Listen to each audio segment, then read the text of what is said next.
మౌలిక వసతులు కల్పించలేకపోతున్నారని రోడ్డుపై బైఠాయించారు. వేసవిలో మంచినీటి సౌకర్యం కల్పించలేని పరిస్థితిలో ఓయూ అధికారులు ఉన్నారని విద్యార్థులు మండిపడ్డారు. 15 రోజులుగా ఇబ్బందులు పడుతుంటే పట్టించుకోవడం లేదని ఆవేదన వ్యక్తం చేశారు.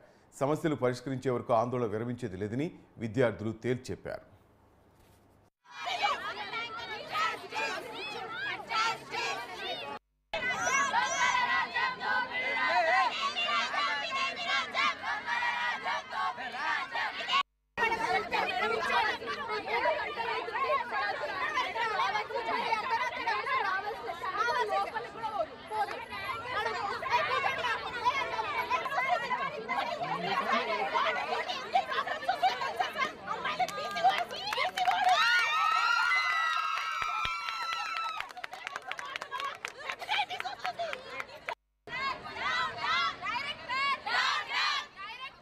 మాది బ్లాక్ 1.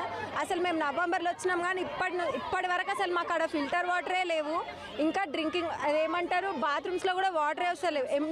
ఒక 1 మంత్ దాకా అవుతుంది. మేము లెటర్స్ రాసినాం అయినా కూడా ఎవ్వరు రెస్పాండ్ అవ్వట్లేదు. మాకు చాలా ఇబ్బంది అవుతుంది. వేరే వాష్రూమ్స్కి వెళ్తుంటే వాళ్ళేమో అక్కడ తిడుతున్నారు, అసలు మీరు ఇక్కడికి ఎందుకు వస్తున్నారని.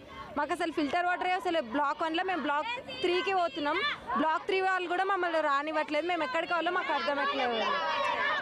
మీరే రెస్పాండ్. మా సీనియర్స్ కూడా చెప్పిండ్రు కానీ ఎవ్వరు పట్టించుకోలేదు. మా సీనియర్స్ వాటర్ ప్రాబ్లం అవుతుంది. మేము ప్రతిరోజు కూడా వెళ్ళి కంప్లైంట్ చేస్తున్నాం. మాకు గంట వాటర్ వస్తే మిగతా వాటర్ ఏమన్నా అంటే గ్రౌండ్లో వాటర్ లేదు అని అంటున్నారు. గ్రౌండ్లో వాటర్ లేకపోతే వాళ్ళు మాకు రిప్లేస్మెంట్ ఏదైనా చూపించాలి, లైక్ ట్యాంకర్స్ని తెప్పించడం, ఇంకేదైనా మరొకటి చూడాలి. కానీ వాళ్ళు ప్రతిసారి పొద్దున మాకు వాటర్ ఉంటే మధ్యాహ్నం ఉంటే గంట సేపు వాటర్ ఉంటాయి.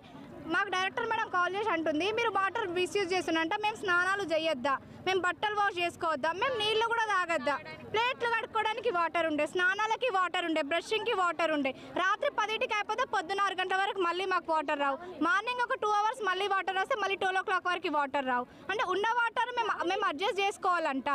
మేము గత వారం రోజుల నుంచి మేడంకి మా జనరల్ కేర్ టేకర్స్కి చెప్పినాం. మేడం వచ్చినప్పుడు వాటర్ ప్రాబ్లం ఉందని చెప్పినాం, లెటర్ కూడా రాసి ఇచ్చినాం. అయినా కూడా రెస్పాండ్ అవ్వట్లేదు. కనీసం ఈ రోజుకి